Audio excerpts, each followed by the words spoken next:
este año cumplimos 5 años ya. Se nos fue rapidísimo El tiempo. el tiempo. ¿Cómo ha cambiado también Rábanos y nosotros también?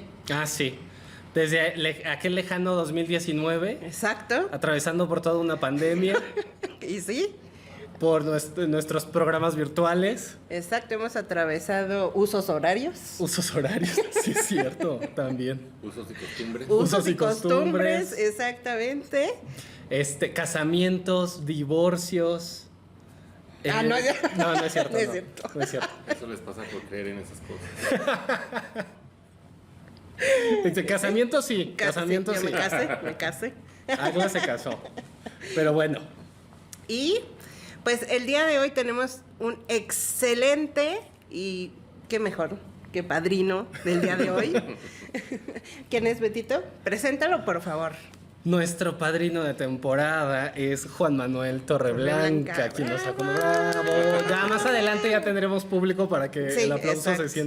se sienta con todo, pero Juan Manuel, muchas gracias, Gracias a ustedes. por aceptar estar en este episodio con nosotros y por ser nuestro padrino en esta temporada 7. Bienvenido. Fue sonido como de tortuga con teniendo un orgasmo. Famosísimo. Lo amamos.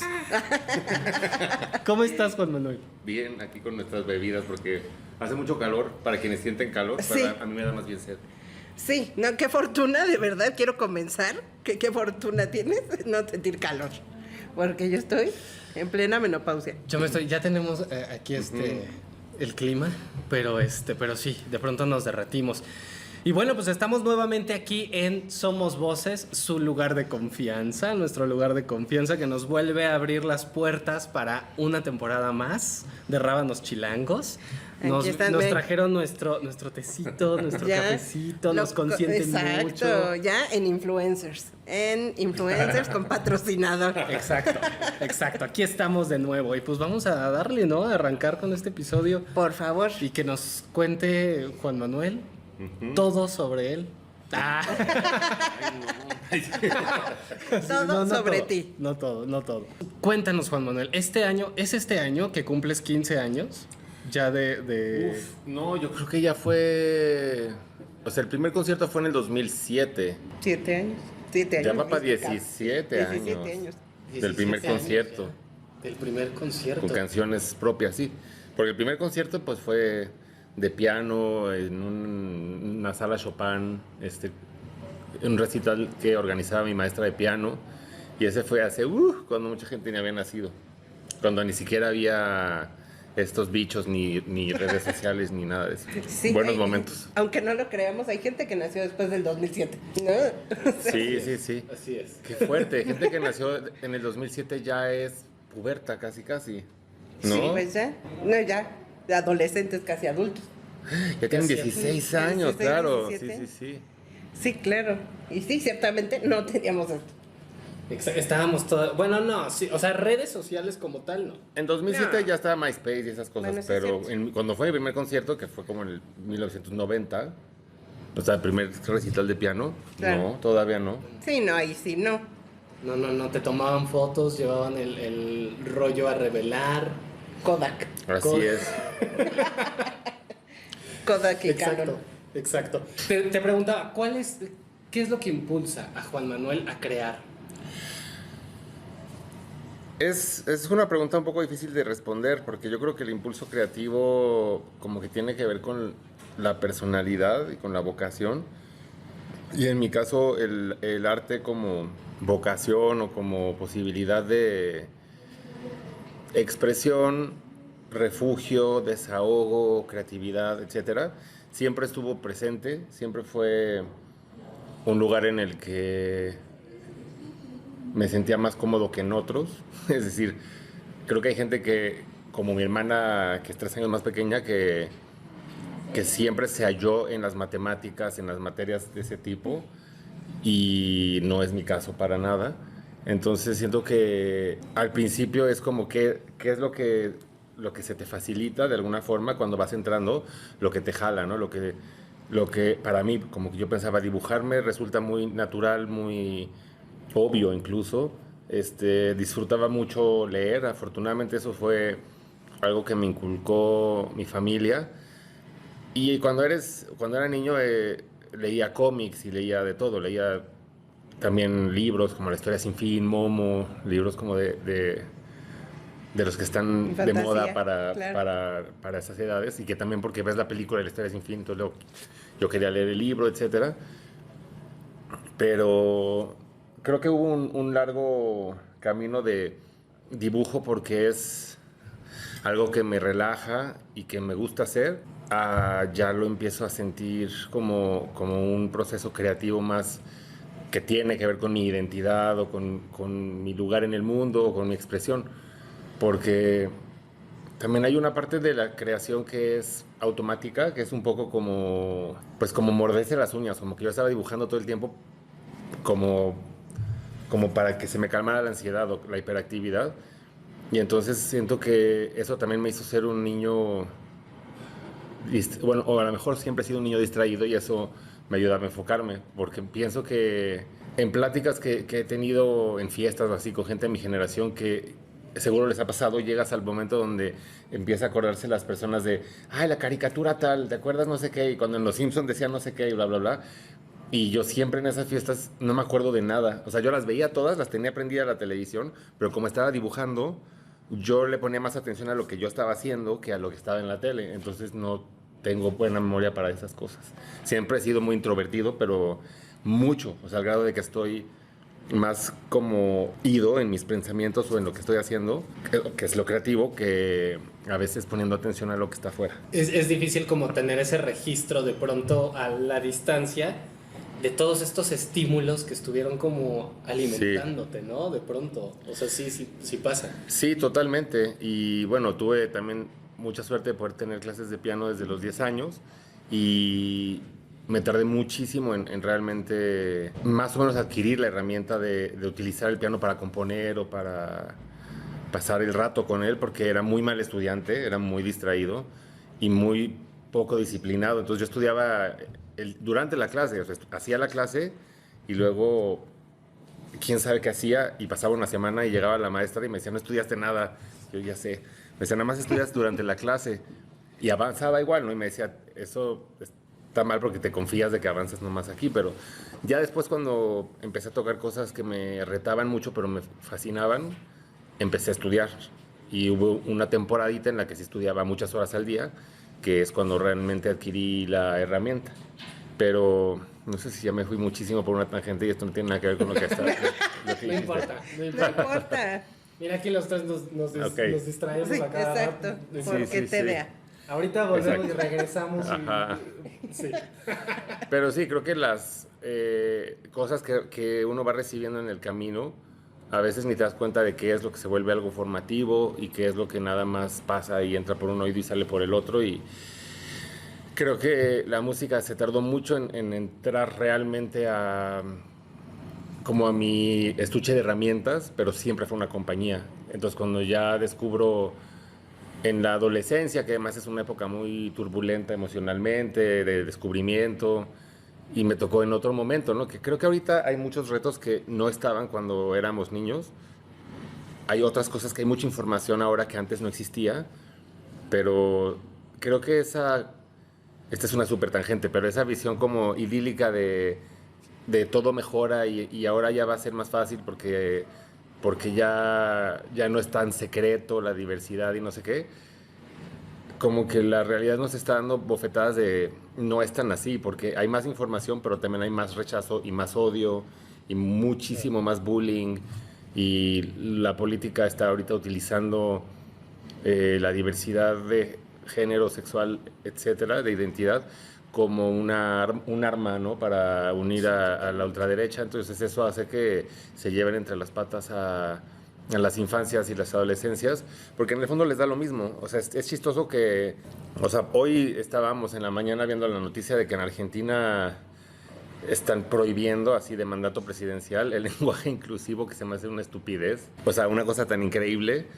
pero al mismo tiempo en otros países, en varias regiones de Estados Unidos, están prohibiendo las sesiones de lectura de cuentos si son drags las personas que leen los cuentos.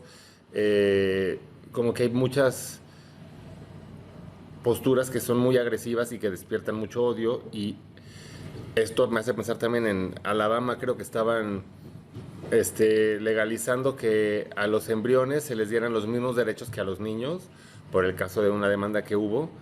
Pero uno piensa, todo esto es pura hipocresía, porque si les importara tanto que se muera un embrión que estaba congelado como si se muriera un niño, legalizarían, o sea, regularían el uso de armas para que no se mueran tantos niños en Estados Unidos en balaceras masivas en las escuelas. Pero les da lo mismo. Lo único que le importa a la gente que está en el poder es el poder y el dinero. Hay como como que se pone la lupa de pronto en temas muy específicos y en situaciones muy específicas, y de pronto se aísla el resto del mundo y el resto de circunstancias, y es una locura. Sí. Justo lo que acabas de decir, ¿no? Como Sí. de, bueno, si están a favor o en contra de esto, está relacionado con este tema, con otra cosa que está pasando ahorita, que es, ¿por qué no vincular Claro, Sí. esas temáticas, ¿no? claro, justo O sea, como... mi tangente ahorita estuvo terrible y no he llegado donde iba a llegar, pero perdón, ahorita llego. Sí. Me di cuenta ahorita que sí fue como de no llegué, pero... como lo que pasa aquí en el país, ¿no? En donde hay esta organización pro vida, en donde están en contra del aborto, pero pues al final el gobierno tampoco hace algo por agilizar todo este proceso de adopción, para que los niños que se encuentran en alguna situación de orfandad puedan tener la oportunidad de estar con personas que van a ser su familia. O sea, es muy complicado poder en México adoptar. Muchísimo. Y son temas que hemos abordado en episodios anteriores, seguimos abordando, siguen las mismas problemáticas, de pronto surgen otras problemáticas, pero Exacto. seguimos, o sea, parece que no se siente un avance real, ¿no? Exacto. Ahorita que acabas de decir, perdón, me recordó, Sí. es más o menos mencionado en un libro que acabo de leer de Elvira Lisiaga, que se llama Las Vigilantes, lo recomiendo, está muy interesante. Es una historia sobre una mujer que acompaña en un refugio a mujeres embarazadas. Yo creo que es un refugio, no sé qué tanto es real y qué tanto es completamente ficción, pero un poco religioso, o sea, donde justo la postura es no aborten, sino tengan al bebé y denlo en adopción, pero eso hace que haya muchas reflexiones muy interesantes en el libro. Perdón. Sí, ¿qué tema? También. Sí. Otro tema. Y los tres así. Así es, ¿no? Sí, es cierto. Pero lo que iba a decir hace rato es que llegué a esa tangente tan larga porque cuando yo entro en mi propia confusión interna y torbellino de mi identidad me está orillando a estar en el closet, a no querer hablar de esto con mi familia ni con nadie, ahí la música se volvió un gran refugio, y ahí es cuando me metí más en el piano y tal, y la música de personas que hacen canciones con piano, como en su momento Julieta Venegas, Fito Páez, Fiona Apple, Tori Amos, etcétera, se volvieron faros y posibilidades de sentir algo como sin tener que platicarlo con nadie allá afuera. Y ahí es cuando nació una pizca de vocación, como un gusanito de decir, yo quiero hacer eso que están haciendo. Y ya se volvió, o sea, se encaminó la creatividad hacia otro lugar. Justo a eso te quisiéramos preguntar, siendo tú un artista multifacético en esta parte músico teatral, ¿qué es lo que te gustaría expresar o transmitir en tu música y en todo lo que haces? Creo que, no sé de dónde venga, pero yo tengo un pequeño problema con decidir un mensaje antes de crear una obra de arte, porque creo que eso la vuelve un poco pedagógica a veces o panfletaria, que no es que esté mal, o sea, desde luego los panfletos a veces son necesarios, las marchas para exigir derechos son mucho más potentes si hay buenas consignas, si hay buenas canciones, etcétera, pero yo creo que el tipo de vínculo que yo he tenido con el arte ha sido muy personal y muy íntimo, y siento más honestas o más profundas las canciones cuando el mensaje está como casi imperceptible para mí, y más bien hay como una pregunta, hay como un conflicto, algo que no estoy pudiendo digerir de mi vida o de la existencia, y la canción se vuelve un laboratorio misterioso donde hablo con mi inconsciente o con la vida y después de componerla ya pienso, esta canción habla de esto, pero como que no lo decidí antes de componerla, Claro. casi nunca. Y en un tema específico de identidad, diversidad, música, teatro, como dices, sí hay en el camino futuro, espero, sembradas algunas cosas ya que tienen que ver con eso. O sea, hay un musical que compuse y que después coescribí con Jonathan Silva y que se ha ido armando con un equipo grande en algunos talleres. Todavía no sé exactamente cómo o por dónde va a florecer, porque es algo muy gigante hacer un musical. Ahorita ya está más o menos maduro, o sea, ya hace 2 años si me hubieras preguntado, o hasta un año, te habría dicho, no tengo idea de cuándo va a estar listo, pero se tallereó en diciembre y en enero, entonces ahora ya siento que si alguien escucha esto o ve esto y conoce a un mecenas, a una mecenas, a alguien que produzca teatro y que tenga ganas de hacer un proyecto gigante, pónganme en contacto porque creo que estamos en el momento correcto para hacerlo. Desde luego tendría que ser alguien con el corazón grande y la mente abierta, porque sí es un musical que aborda desde un lugar también muy poco panfletario, creo, la confusión de la adolescencia en lo que al género respecta. O sea, creo que hay quien podría verlo y decir, esto se trata de infancias trans. Es un musical que está escrito, obviamente, porque uno escribe al principio de lo que conoce, como más en los 80, 90, o sea, sucede en los 80, 90. Okay. Entonces, estos personajes adolescentes no tienen la información que tendríamos nosotros. Y aunque hay un personaje que podríamos decir es trans, en ese entonces no existía esa palabra como tal. Entonces, el personaje mismo no la tiene para decirlo. Y suena como que no estoy tomando una posición, pero es que creo que no puedo imponerle al personaje en este universo la posición que yo tengo hoy, porque siento que no la tiene esa herramienta. Pero al final tampoco es exactamente de lo que se trata el musical, se trata más de las relaciones humanas desde un lugar más universal, de la amistad, de lo difíciles que son los vínculos. Y creo que la identidad, desde luego, se conforma mucho también por el viaje de nuestra sexualidad y de nuestra orientación sexual y de nuestra identidad erótico-afectiva, etcétera, pero no es lo único que somos, ¿no? Y eso a veces creo que se nos olvida. Si nos enfocamos solamente en tengo que hablar todo el tiempo de mi lado dentro de ser gay o de ser lo que sea que me pueda describir, hay otras cosas que alguien que no es gay también comparte y no es para mí como la intención diluirlo, sino más bien no acotar tanto, no separar tanto, porque creo que justamente ahorita se está separando todo desde un lugar muy extremista y creo que apuesta este intento artístico por un espejo, porque podamos vernos en un espejo de alguien muy diferente y pensar con empatía de alguna manera un poco más, que espero que surjan más libros, películas, obras de teatro, etcétera. Ahora, justo no desde el panfleto, sino nomás desde la necesidad de no podemos, ojalá, dejarnos llevar por estas guerras que hay como entre si eres de izquierda o de derecha o fifí o chairo o lo que sea, que son discursos oportunistas que están utilizando las personas en el poder para hacerse más ricas, para seguir teniendo el poder en las manos y se llevan entre las patas a las personas. En realidad les vale madres la población. Sí, claro. Sí, de hecho. Pues sí. Ahorita mencionabas lo mencionaste y me hizo eco la adolescencia. Uh-huh.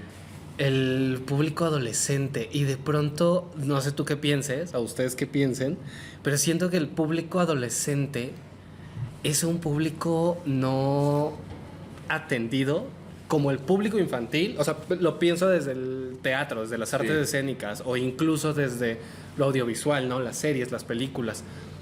El público infantil está muy bien enfocado, pues, ¿no? Hay trabajos como muy bien conducidos hacia ese tipo de audiencia o el adulto. Pero el universo adolescente todavía me parece ahí una cosa que incluso como creadoras o creadores nos da miedo tocar, nos da miedo recordar o no adentrarnos en nuestra propia adolescencia para poder hablar con otros adolescentes. No sé tú qué opines. Yo creo que es que justo la adolescencia es un lugar muy extraño, porque es un lugar donde se sigue siendo un poco niñe y ya a la vez está el cuerpo cambiando rapidísimo, ya hay ganas de trabajar a veces o de tener relaciones erótico-afectivas con personas, de ser como un poco rebelde y romper las reglas que te ponen en casa. Y de pronto uno, o sea, es un pequeño, porque en realidad pasa muy rápido, periodo de la vida donde te urge crecer, ¿no? Te urge ser grande a veces. Y cuando ya eres grande dices, ay no, ojalá hubiera disfrutado un poco más pues esa falta de, o más bien esa ausencia de algunas dolencias que ya tienes cuando eres grande, o responsabilidades o cosas. Pero también es parte de, o sea, siento que todo eso es parte de, y yo creo que sí hay bastante arte como que trata de eso, ¿no? Porque también hay hasta como un término para hablar de eso, que en inglés le dicen, no sé cuál es de hecho la traducción ideal para el español, pero le dicen coming of age, o sea, las películas como de coming of age, o sea, como llegar a una edad o algo así, de maduración. Y pienso ahorita o sea, en México estaba Perfume de Violetas, también en el mundo estaba hace poquito una que se llamaba Close, que es preciosa, sobre dos amigos que son súper cercanos, y justo hay como una especie de bullying en la escuela sobre si son tan cercanos, porque hay como un enamoramiento y a uno de ellos le genera muchísimo ruido y se aleja del otro y como que lo ghostea y se vuelve dolorosísimo. Y está en ese punto donde están dejando de ser niños y están a punto de entrar a una adolescencia que tampoco es todavía tan cercana a la adultez. Y creo que también lo que suele pasar es que hay algunas obras de arte que tratan esos temas donde se da tanto hacia lo sórdido que, claro. Bueno, digo sórdido sin moralizar, sino como que se enfocan mucho en las drogas. Y como que me tocó. Ajá. Si uno nos tocó que nos mandaran en la secundaria a la obra que hablaba de drogas. Sí. Y ahí es donde digo que en los medios actuales se suele castear a gente más grande para no meterse en problemas. Entonces siento que, por ejemplo, Euphoria, que estuvo muy de moda hace un rato, si hubieran casteado a la gente con la edad que realmente debía tener la gente de la serie, se habría visto mucho más joven toda la gente de la serie. Sí, claro.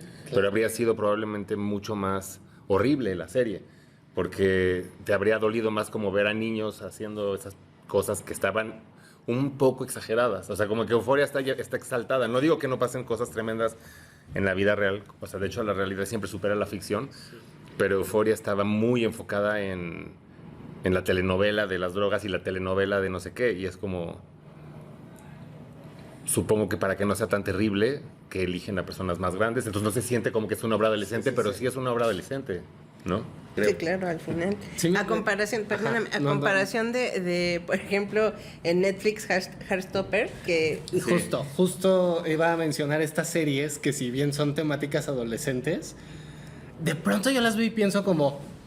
Pero en México, ¿cómo sería? Exacto. Pero no, es de pronto como contextos... Sí, ciertas temáticas abordadas nos suceden, claro. nos sucedieron, pero contextualmente, híjole, no, siento que habría mucho más mucho más contraste. No mucho sé si llegaste a ver, por ejemplo, el unipersonal que hizo Demetrio Bonilla hace poco, el hijo de Fernando Bonilla, que estaba en El Milagro.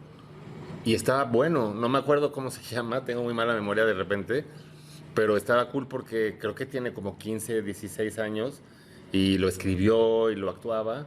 Y entonces siento que ahí hay una... O sea, está muy bueno que se le permita a generaciones jóvenes, de realmente jóvenes creadores, tener espacios donde puedan exponer su visión de su vida y del mundo. Claro.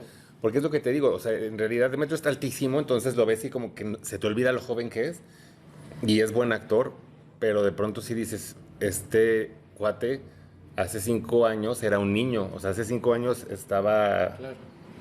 O sea, Saliendo de la primaria, sí, ¿no? Sí, ¿no? O poco. Sí, también. es que creo que sí es un universo aparte en donde el procesamiento de lo que piensas, de cómo ves las cosas, de las responsabilidades que estás asumiendo, todo tiene su propio lenguaje. Creo que Claro. es una etapa que tiene su propio lenguaje. Ujú.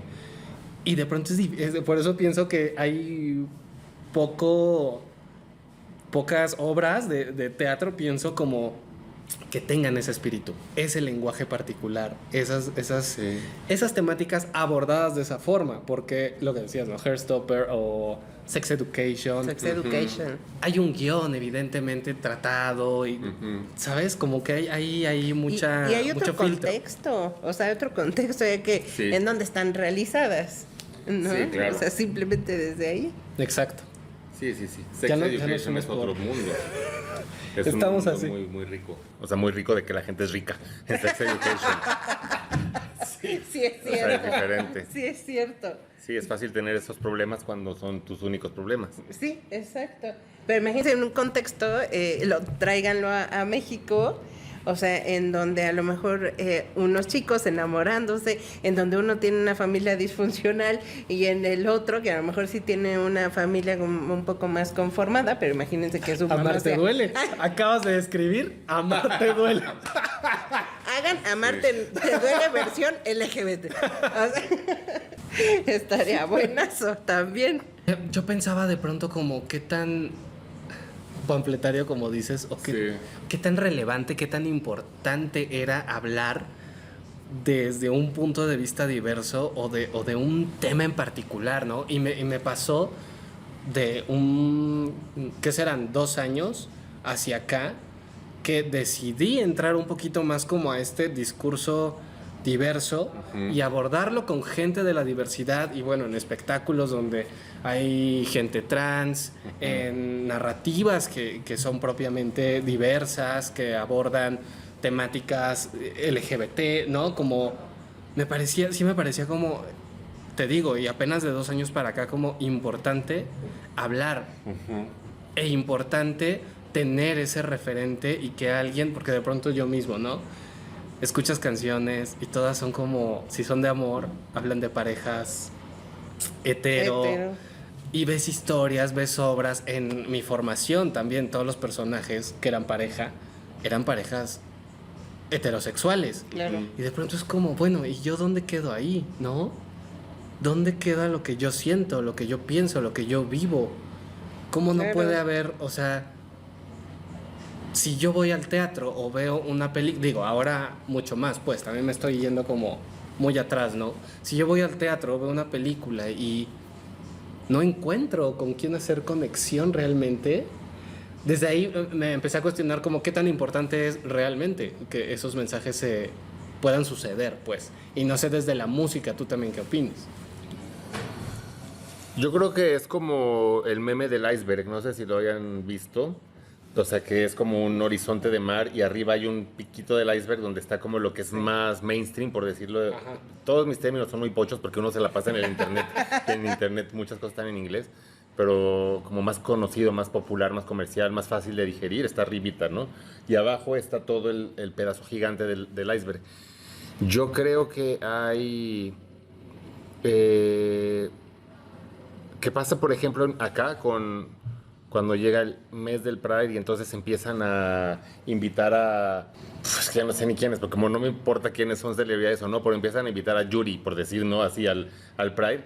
Y uno dice, claro que Yuri en su momento en el mainstream, por regresar a esto, a lo popular, es un icono gay. Por más que en los últimos años, por sus ideologías religiosas, haya expresado cosas que son pues bastante desafortunadas Sí. contra la diversidad. Creo que abajo, o sea, cuando empieza a irse uno para abajo, encuentra cosas que se vuelven muy de nicho. Pero también hace tiempo han cosas que ha habido más cosas que van emergiendo.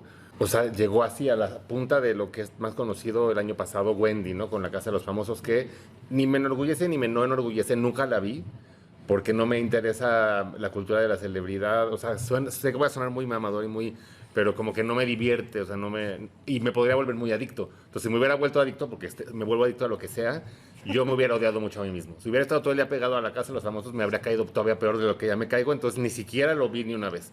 Pero me dio gusto que una mujer trans se volviera como la persona más famosa y más querida de México, por lo menos una temporada. Creo que en la música, en otros lugares ha habido personas que han hecho...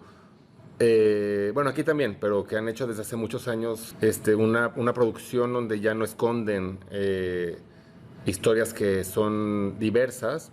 En Chile pienso en Javier Amena o Alex Banter, que también han hecho unas discografías preciosas donde Javiera jamás ha ocultado ser lesbiana. Alex ha hecho canciones como dirigidas a hombres, a mujeres, y con mucha claridad, o sea, y también como poniéndose en posiciones también donde canta desde el rol de una mujer, como que explorando, y se me hace muy enriquecedor. En Estados Unidos hay mucho más, pero aquí en México, o sea, ¿ustedes a quién les vendría a la mente o sea, me refiero, todavía no estamos entrando abajo en el meme, o sea, que esté más o menos en lo muy conocido, porque Juan Gabriel, pues, desde luego, es un icono gay, pero tampoco hizo casi canciones que fueran explícitas, que brindaran lo que tú decías. O sea, está el Noa Noa, no está hablando de un lugar de ambiente, pero no está haciendo canciones donde diga tú, mi hombre, o sea, lo que sea, hasta donde yo sé. O sea, a lo mejor Sí. dentro de las 3000 que hizo hay alguna por ahí escondida, pero yo no siento que tampoco fuera tanto todavía. Canciones que están como un poquito más abiertas, ¿no? Y Sí. más sugerentes. Y uno puede tomarlas y decir, bueno, no importa, estás hablando del sentimiento, Claro. ¿no? O de cierta...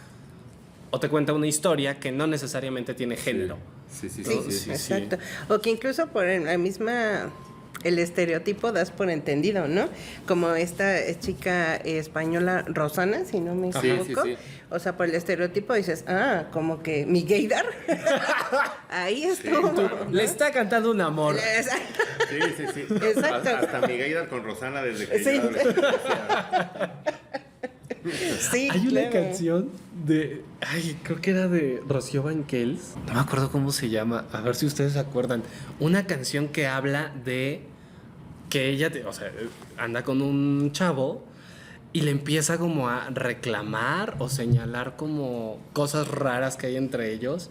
Y hacia el final de la canción le dice, o sea, ya, andas con él. Dímelo en la cara y no hay bronca, ¿no? Pero no me acuerdo qué canción es. No, creo que en su tiempo no fue tan popular. Seguramente. Yo le escuché como 2-3 veces y yo, esta joyita no la había... Pues es interesante porque también creo que, o sea, algo que ahora creo que está apenas rompiendo el cascarón en los discursos trans y de lo no binaria, etcétera, es el qué tanto nos aferramos a lo binario en las identidades o no, porque creo que antes era mucho más fuerte el binario y pasaba que muchos hombres gays se identificaban mucho con las divas, o sea, como cantábamos en el antro las canciones de las grandes divas, porque eran las canciones que hablaban de hombres, entonces, o sea, como que había muchas formas de las cuales uno se agarraba de esas canciones, pero ahora me parece que es para mí más interesante ir descubriendo qué va a pasar cuando alguien ya no... O sea, creo que en el mejor de los sentidos, jotear y divertirse está genial siempre. Pero cuando alguien de pronto diga es que yo no... O sea, me gustan hombres o mujeres o me da lo mismo, no me identifico como... ¿Cuáles van a ser las canciones que van a expresar esas identidades? Porque creo que, como suele pasar, las mujeres están mucho más adelantadas en eso, ¿no?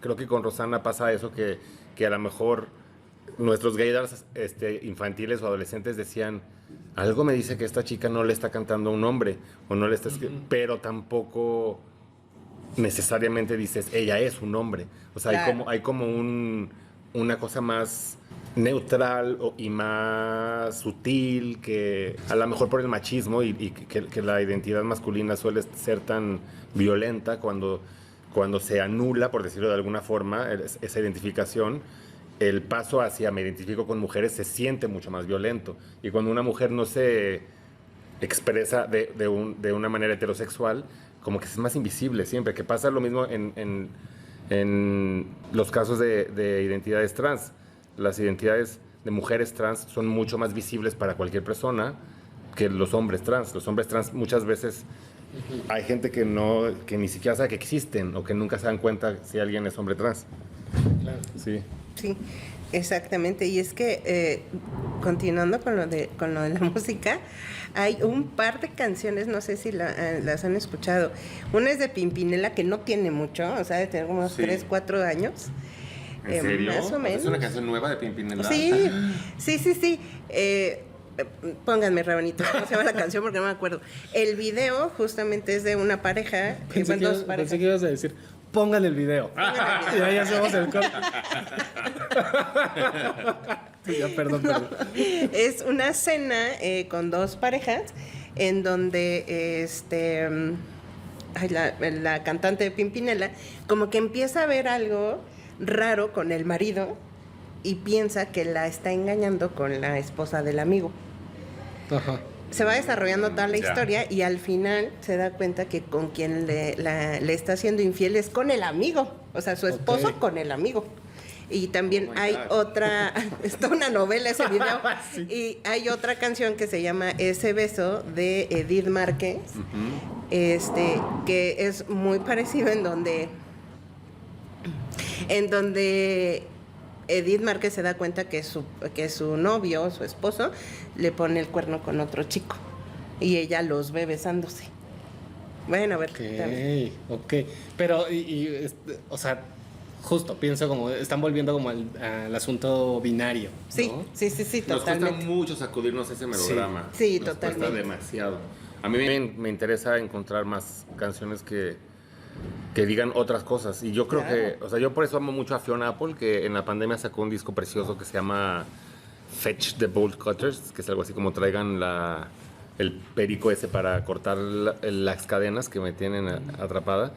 Y hay, por ejemplo, una canción que se llama Ladies, que es una joya, que también pongo en la canción.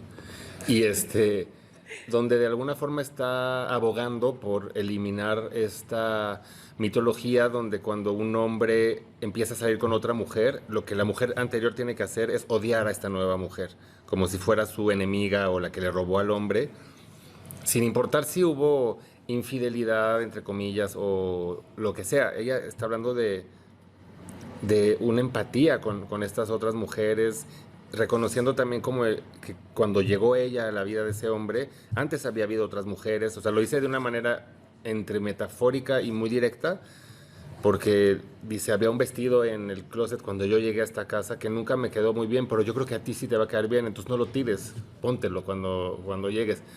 Como que siento que hay muchas canciones en ese disco donde ella está tratando de buscar amistad con las mujeres a las que socialmente, por las interacciones que tienen con los hombres, se les exigiría o esperarían enemistad o rivalidad, adversariedad. Incluso hay otra en la que habla de estar viendo a la esposa nueva, actual, de alguien con quien ella tuvo una relación, pues en las redes o lo que sea, ¿no?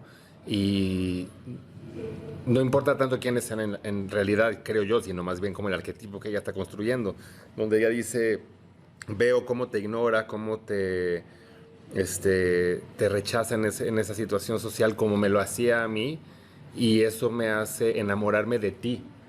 Y no es desde un lugar erótico, porque aparte Fiona es completamente heterosexual, hasta donde yo sé, por lo menos en lo sexual.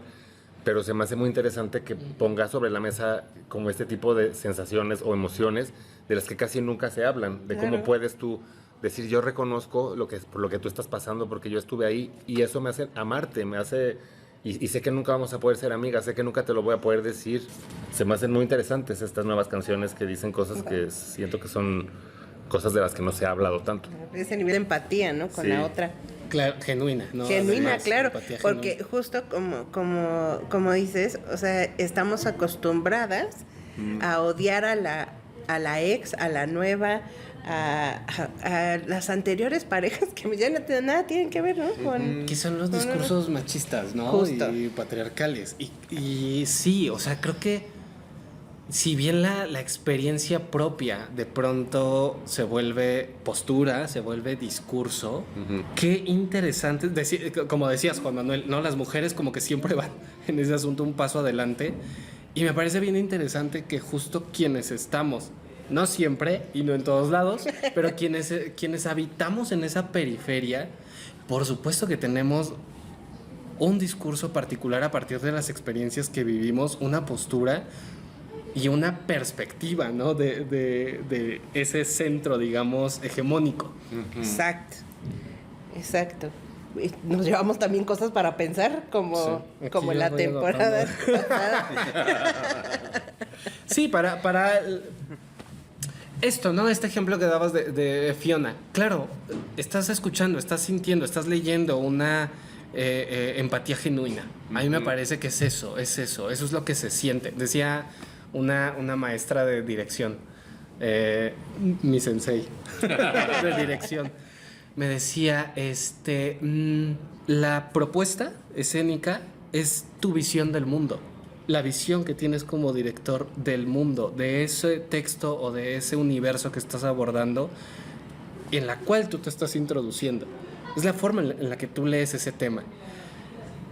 Y también me decía, y no siempre se tiene que contar una historia, pero sí es importante que la audiencia sienta algo y salga del teatro sintiendo. Si no le contaste una historia, incluso lineal, o del final al principio, como sea, no le contaste algo, pero sí tiene que sentir algo, forzosamente. Sí. Me recuerda mucho a un monólogo que hiciste en pandemia, ¿te acuerdas?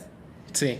Que lo vimos, que se transmitió por medio de... ¿No sabes qué? Ni me recuerdas ese tema. No, no es cierto. Se transmitió en plataforma, no sé, en una página. Sí. Y que estuviste tú solito contando toda esa historia.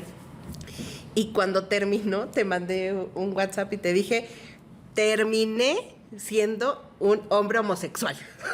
¿Te acuerdas? O sea, porque era tanto lo que transmitía referente a los sentimientos por otro hombre, tanto, erótico-afectivos, que dije, güey, qué impresión. O sea, a mí me movió muy cabrón ese monólogo, claro.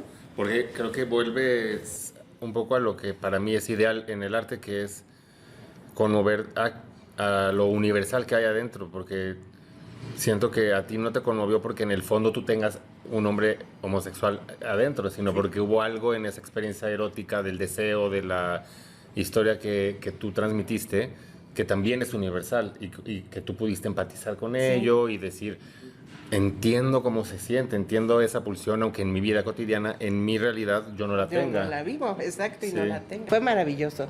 Y creo que un poco me pasó con tu canción, Maricón. Sí. Que fue también, ¿no? La primera vez que la escuché fue como, ¿qué? Porque yo siento, ¿no? Lo describo en una imagen, es una patada en la puerta. Sí. ¿No? Es como abrir una puerta, es una patada, es decirlo abiertamente y contarlo desde ese lugar y las múltiples conexiones que tienes con cada persona que la escucha. Desde distintos lugares, desde que puede ser como de, qué chistosa canción, desde el dolor, desde todo lo que puede remitir esa palabra. Sí.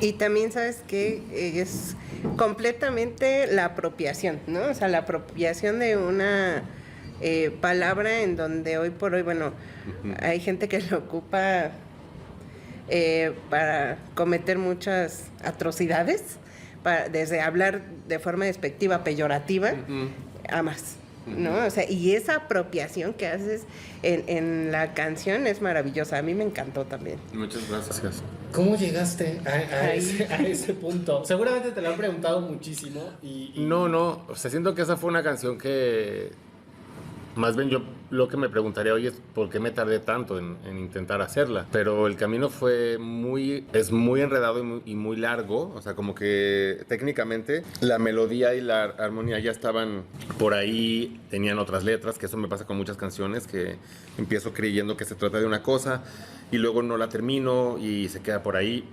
Esta la había empezado cuando estaba juntándome con un amigo que se llama Ulises Hadjiz para tratar de componer rolas como para editoras de disqueras transnacionales, y en particular la meta de estas rolas y de esta era componer para como un regreso de Daniela Romo, que Daniela Romo es de las primeras grandes divas a las que yo me vinculé en mi infancia y la amo. O sea, no la conozco en persona, pero amo su voz, amo sus canciones, y me fascinaba la fantasía de componer para ella. Pero entonces se quedaron en el cajón y rescaté una oportunamente, porque desde luego creo eso, que las canciones de las divas también son y han sido himnos para los jotos o los maricones. Entonces pensé, quiero hacer esta canción sobre ese niño gay que fui, sobre ese adolescente en el closet que fui, o para ese adolescente en el closet que fui. Y voy a retomar esta canción que tiene semilla de canción de una diva del pop de antes para mí. Ese era, como te digo, técnicamente ese es parte del camino.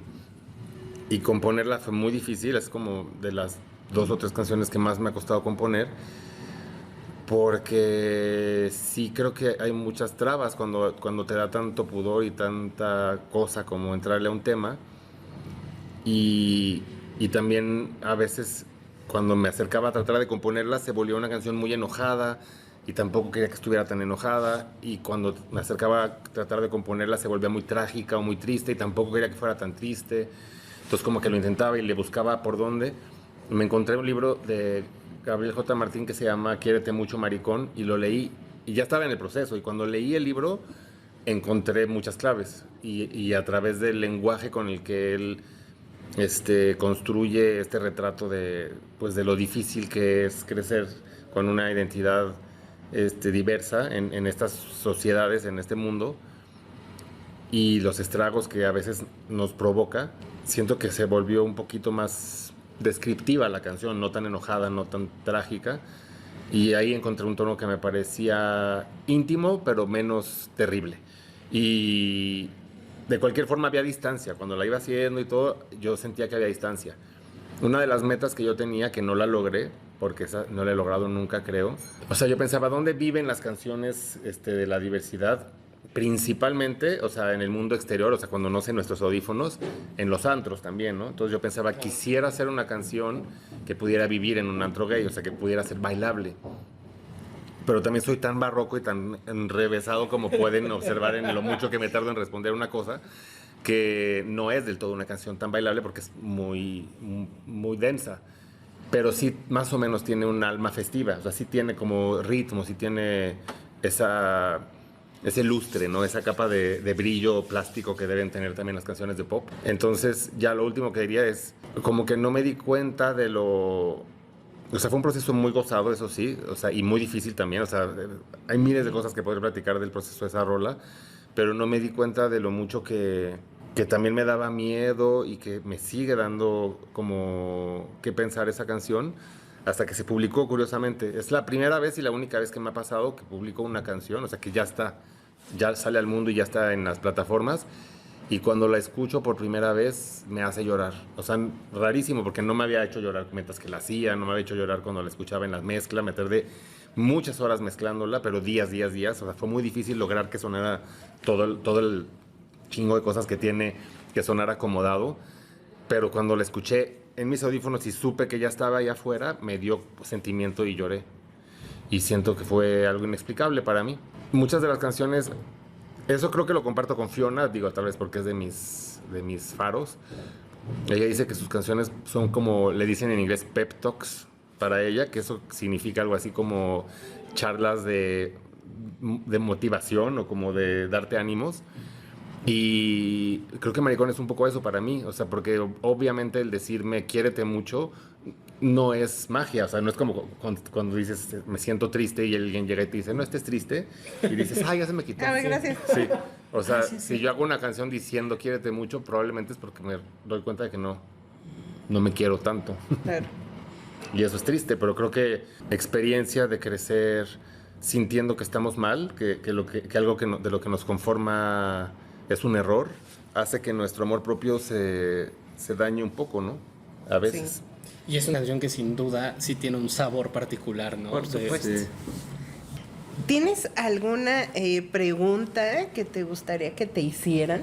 No se me ocurre nada. O sea, siento que cuando sucede eso, cuando alguien te hace una pregunta, o sea, en un contexto así, que agradezco la invitación mucho, o sea, que es como de entrevista, que realmente es una pregunta ultra inesperada o tal, en ese momento te cae el 20 como de esto nunca me lo habían preguntado, qué raro. Pero yo preguntar como que me gustaría que me hicieran, o sea, me encantaría que me preguntaran, oye, no sé qué hacer con estos $20 millones. ¿Tú sabrías qué hacer con esos? ¿Tú sabrías qué hacer Sí, con esa ellos? pregunta me encantaría que me la hicieran, porque si sí te los regalo. ¿No te pasa que de pronto tú te estás entrevistando a ti mismo mientras... Eso me pasaba en la adolescencia, porque como yo admiraba mucho a muchas figuras de la música, y en ese entonces, que ya ahorita ya eso se perdió mucho tristemente, existía mucho también la cultura de las revistas y de... Digo, esto es como algo similar, ¿no? La entrevista hablada, como el podcast, que yo consumo muchísimo podcasts, es similar. Pero cuando leía yo en la interview o en revistas de música o en La Mosca o lo que sea, entrevistas, pues uno como que empieza a tripear con cómo lo haría yo. Así, si yo fuera Julieta Venegas, noventera, rockera, ¿cómo lo haría yo? Entonces como que sí, de repente te haces las preguntas a ti, que es un poco de cringe, ¿no? O sea, como confesarlo, pero sí, como que iba yo caminando así a la escuela y pensaba, si me preguntaran tal, ¿qué diría? O sea, sí, sinceramente sí había tenido esa fantasía alguna vez sucediendo en mi cabeza. Pero ahorita no te surge ninguna pregunta que tú digas, híjole, nunca me la han hecho, o me gustaría que me hicieran esta para contestar esto. No tiene nada que ver con lo que preguntaste, pero se me había quedado en la mente. Espero que me acuerde.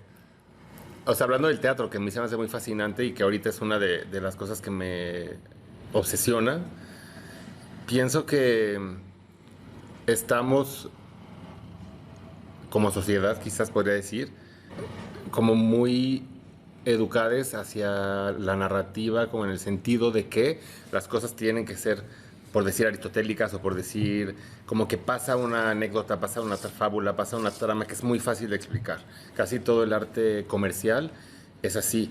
Y me parece muy importante que, también en el cine pasa, pero que en el teatro sobrevive mucho la experiencia como corporal, presencial, del presente, de estar ahí. Y creo que, como decías, más que salir de una obra de teatro que yo diga, es que esta obra de teatro me cambió la vida o me pareció, me hizo sentir que bueno que viví hasta hoy para poderla ver, porque pasó que fulanita salió de su casa y entonces encontró una olla con monedas de oro y entonces pasó esto y pudo comprar a su abuelita. No, hay algo que es indescriptible, o sea, hay algo que realmente nos rebasa, pero sí tiene que ver quizás también con una postura frente al mundo, con una manera de construir el mundo, con un discurso, que el discurso también en este caso suena contradictorio, pero es que el discurso no es la anécdota. El discurso creo que artísticamente tiene que ver con lo que vas a darle foco, lo que va a ser importante para este universo, lo que no va a ser importante. O sea, tiene que ver con otras cosas que son difíciles de poner en palabras, o la intención. O sea, esa es una forma más fácil para mí de decirlo, ¿no? Que lo he pensado mucho y lo he hablado mucho con los equipos creativos teatrales con los que he trabajado recientemente. Y eso creo que sí se resume en una pregunta que es, ¿para qué hago esto? A lo mejor esa es una pregunta que a lo mejor no me hacen tanto, ¿no? Como, ¿para qué haces música? Sí.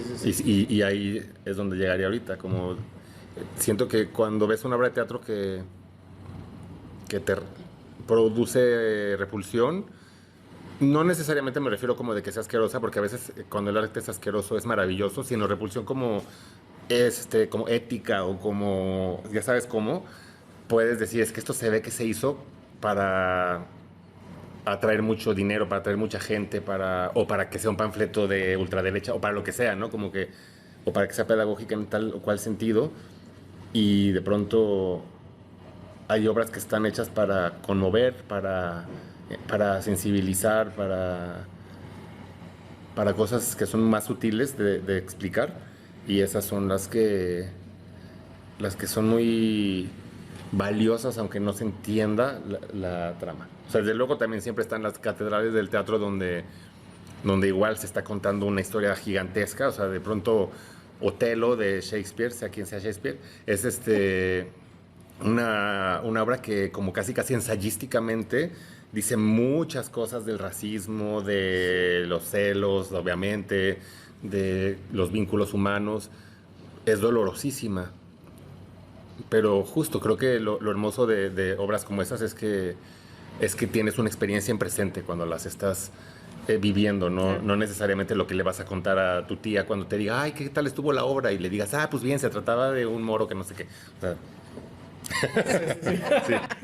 Otra vez así cayó. Es otro. Ok. Ya pensando. Hablando de experiencias de teatro, acabas de terminar una segunda temporada del Huevo y la Gallina. Así es. En el Centro Cultural Helénico. Para quienes la vieron o quienes no la vieron. ¿Tú, Mana, la viste? No la vi. ¿No la viste? No la vi. Aunque Pues, esto ya haya salido después, en el presente real donde lo estamos haciendo todavía no. Entonces ven mañana pasado. Sí. En el presente, en este multiverso. En este presente en donde Es estamos. toda una experiencia. Es toda ¿En una serio? experiencia. Sí. Voy a ir. Terminó la segunda temporada del Huevo y la Gallina. Ujú. Habrá nueva temporada. ¿Qué sigue? ¿Qué siguen tus planes? ¿Hacia dónde estás tirando la siguiente piedra, digamos? Pues ojalá, porque es una obra o sea, en mi experiencia como teatrero, que es todavía muy pequeña, la verdad, soy muy joven como teatrero, no como persona, pero como teatrero. Es joven creador. No me he creado.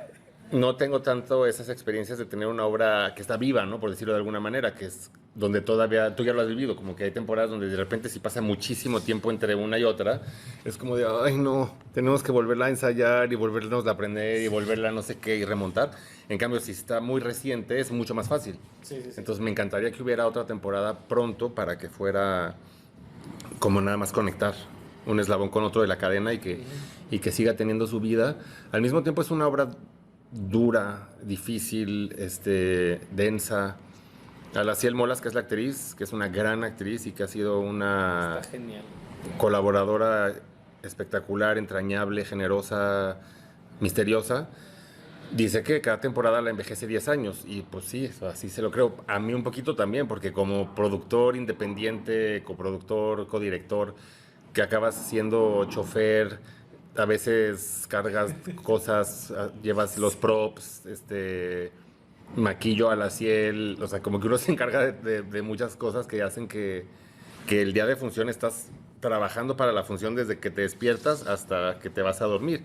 Y acaba uno muy cansado. O sea, el teatro es muy cansado, pero eso también lo hace muy mágico, ¿no? Porque lo he platicado con Alaciel, qué loco esto que te exige tanta energía, que te exige tanto tiempo, tanto detallismo, tanta minucia, y que luego es tan efímero. O sea, que es para 50 minutos donde el público lo está recibiendo y es tan cruel, porque de pronto hay alguien que sí va a conectar con la intención con la que se hizo, y ha habido gente que ha regresado 5 veces a la obra, y también hay gente que sale diciendo que es esta porquería. Así es, o sea, eso es parte del arte, ¿no? Y eso es fascinante. Sí. Es lo que hace también para mí muy sagrado y muy cruel y muy maravilloso el teatro, y me fascina.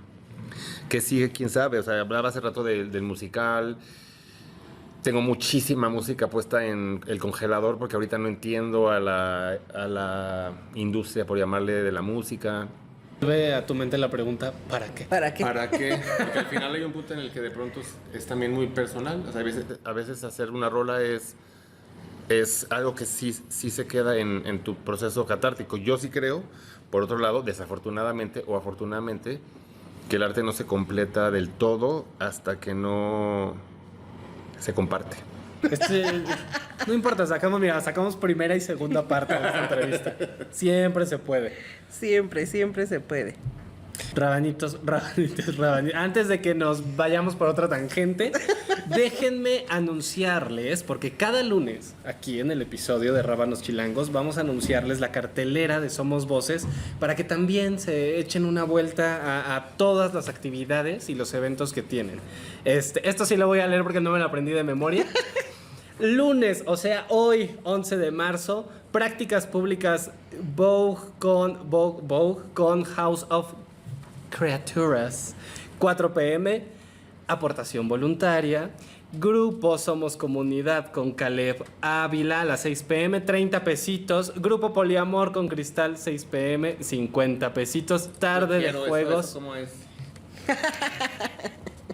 Tarde de juegos a las 6 p.m., entrada totalmente libre. Mana, échate el martes, por favor. Mañana, ¿qué vamos a tener? Mañana, martes, grupo Voces Recreativas con Alberto Robles a las 7 de la noche, 30 pesito. 30 pesito, nomás. estamos ahí.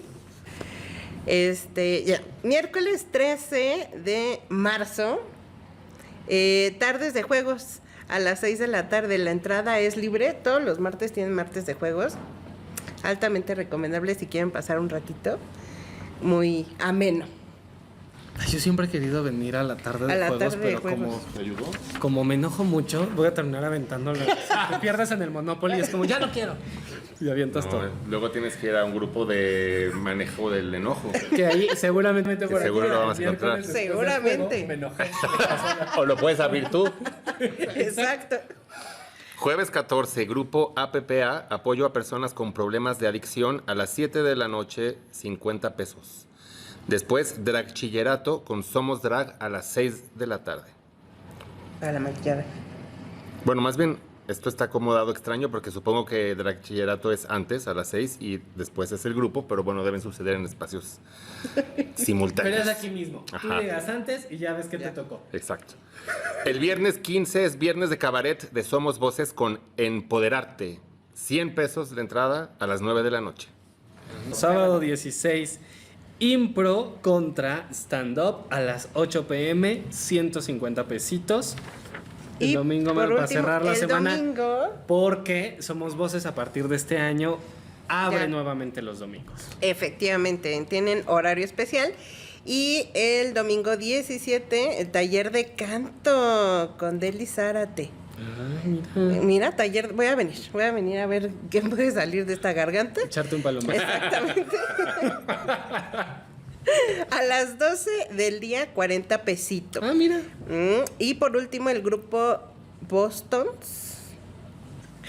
Ok, pues ahí está la cartelera de esta semana de Somos Voces, Rebanitos. ¿Y qué se nos está yendo, man? Nuestras redes. Nuestras redes. ¿Te las avientas tú o me las aviento yo? Aviéntatelas. ¿Por qué le rehuyes? Porque tú te las aprendiste. Porque tú Bueno, sí, me estuviste. tardé 2 años aprendiéndomelas como para Exacto. no seguir dándolas. Sin albur. Y también las También, redes. También. A ver, nos pueden seguir en Instagram como Rábanos Chilangos, en Facebook Rábanos Chilangos, en X como RChilangos MX y en YouTube también como Rábanos Chilangos. Y ahí, que no se les olvide, Darle clic en la campanita para que les avise la plataforma en cuanto subamos el episodio. Y denle clic, por supuesto, en suscribirse. Claro Y que síganos también en su plataforma de audio preferida. Bien, cuéntanos cuáles son tus redes. Siento que no me las sé. Pero creo que es en Instagram algo así como JM-Torreblanca, probablemente. De cualquier manera, váyanse a la cajita de la descripción de este episodio y ahí lo van a encontrar, por supuesto. aquí las vamos a poner abajo por si no coincidieron. Y por supuesto también déjenos sus comentarios, es muy importante para nosotros que leerles, escucharles y Claro por que supuesto contestarles. Y cuéntenos qué les pareció este episodio y qué esperan para esta temporada. Yo espero que vuelva la pregunta incómoda. Estaría padrísimo. ¿Volverá? ¿Volverá? Volverá. ¿Ese día será hoy? ¿O no? ¿O no? Podría. ¿Podría ¿sí? ser hoy? Podría Es que te voy a contar, Agli es la encargada de hacer la pregunta incómoda de cada Yo tengo episodio. una. ¡Ay! Ay, ahora lo- ¿Cómo Ándale. se llama la actividad del domingo a las 3 de la tarde? Sí, fue pregunta incómoda. Fue bien incómoda. Yo quería inaugurar. Bueno, a ver, ¿tienes pregunta incómoda? No. Otra pregunta incómoda. Ya me incomodé, o sea, ya me incomodé. Yo quería inaugurar una pregunta A ver. para esta temporada. A ver si pega y si no, ya la descartamos en los siguientes episodios, rabanitos. Pero, ¿qué lugar hábito, comida, cosa chilanga, o con qué cosa chilanga te identificas? Se identifica Juan Manuel Torreblanca. ¿Esa es incómoda? No, es... Ah, ok. Bueno, puede ser incómodo, a mí me incomodaría. Pero depende qué no cosa sé, no chilanga sé. te guste. Yo creo que no sé a veces qué cosas son tan chilangas o no tan chilangas, porque pues como yo he vivido aquí toda la vida, tal vez no me doy cuenta si algo no lo es, pero me vino a la mente un lugar al que hace mucho no voy, pero me gusta, que es los Chilaquilers, que tenían o tienen, ahí me podrían informar y educar, mucha variedad de chilaquiles, como con muchos tamaños, y el lugar está decorado como con un kitsch que siento que es Sí. muy chilango, y me gusta ir. Voy a regresar, si es que todavía están donde siento que estaban, y eso, lo recomiendo. Siento que sí es muy chilango, ¿no? La esquina del Chilaquil es muy chilanga, por ejemplo. La esquina del Chilaquil, ¿esa dónde está? Por el Metro Patriotismo en... Bueno, no vamos a decir hasta que nos patrocinen. Ojalá. Y nos manden nuestros chilaquiles. Ojalá. Ojalá. Yo bien Ojalá. culeros. No, ni digas dónde Me está. digas en dónde está. Sí, los chilaquilers. Puede ser un lugar chilango. Yo creo que sí.